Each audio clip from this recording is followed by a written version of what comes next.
तिलक करने के नियम। तिलक को देवी देवताओं का प्रसाद माना गया है।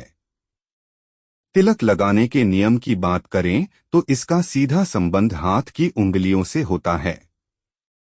हाथ में दी गई पांचों उंगलियों से तिलक करने को लेकर धार्मिक ग्रंथों में अलग अलग महत्व बताया गया है। मस्तक पर तिलक लगाने से भाग्य खुलता है।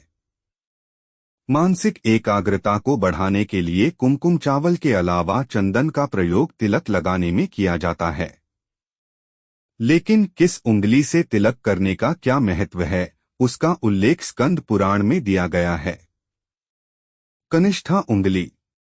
कनिष्ठा यानी सबसे छोटी उंगली जिसका उपयोग तिलक लगाने में नहीं किया जाता है। यहाँ तक किसी भी शुभ कार्य में इस उंगली का प्रयोग वर्जित बताया गया है। इस उंगली का संबंध बुध ग्रह से होता है। अनामिका उंगली का महत्व। यह उंगली कनिष्ठा तथा मध्यमा के बीच में होती है, जिसे आम भाषा में रिंग फिंगर भी कहा जाता है। यह हाथ की तीसरी उंगली होती है। इस उंगली से भगवान, गुरु या किसी अन्य व्यक्ति की मंगल कामना के लिए तिलक करना चाहिए। यह मानसिक शक्ति को प्रबल बनाता है, क्योंकि इस उंगली का संबंध सीधा सूर्य से होता है। इस उंगली से तिलक लगाने से आज्ञा चक्र जागृत होता है।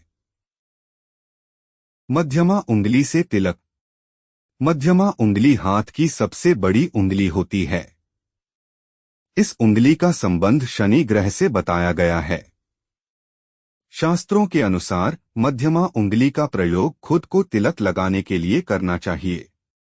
जब प्रतिदिन आप पूजा करें तो अनामिका से भगवान को तिलक लगाने के बाद मध्यमा उंगली से खुद को तिलक कर सकते हैं।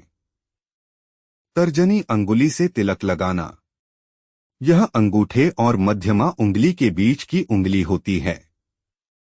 कहा जाता है कि इस उंगली का प्रयोग केवल मृत व्यक्ति को तिलक लगाने के लिए किया जाता है, ताकि मृतक की आत्मा को मोक्ष की प्राप्ति हो। इस उंगली का संबंध गुरु ग्रह से होता है। अंगूठे से तिलक लगाना। अंगूठे का संबंध शुक्र ग्रह से होता है और शुक्र ग्रह यश, धन, वैभव के कारक माने जाते हैं। दशहरा और रक्षाबंधन जैसे त्योहार पर बहनें अपने भाई की विजय की कामना करते हुए उन्हें अंगूठे से ही तिलक लगाती हैं। पहले भी जब राजा युद्ध पर जाते थे तो रानियां अंगूठे से ही राजा के मस्तक पर विजय तिलक करती थीं।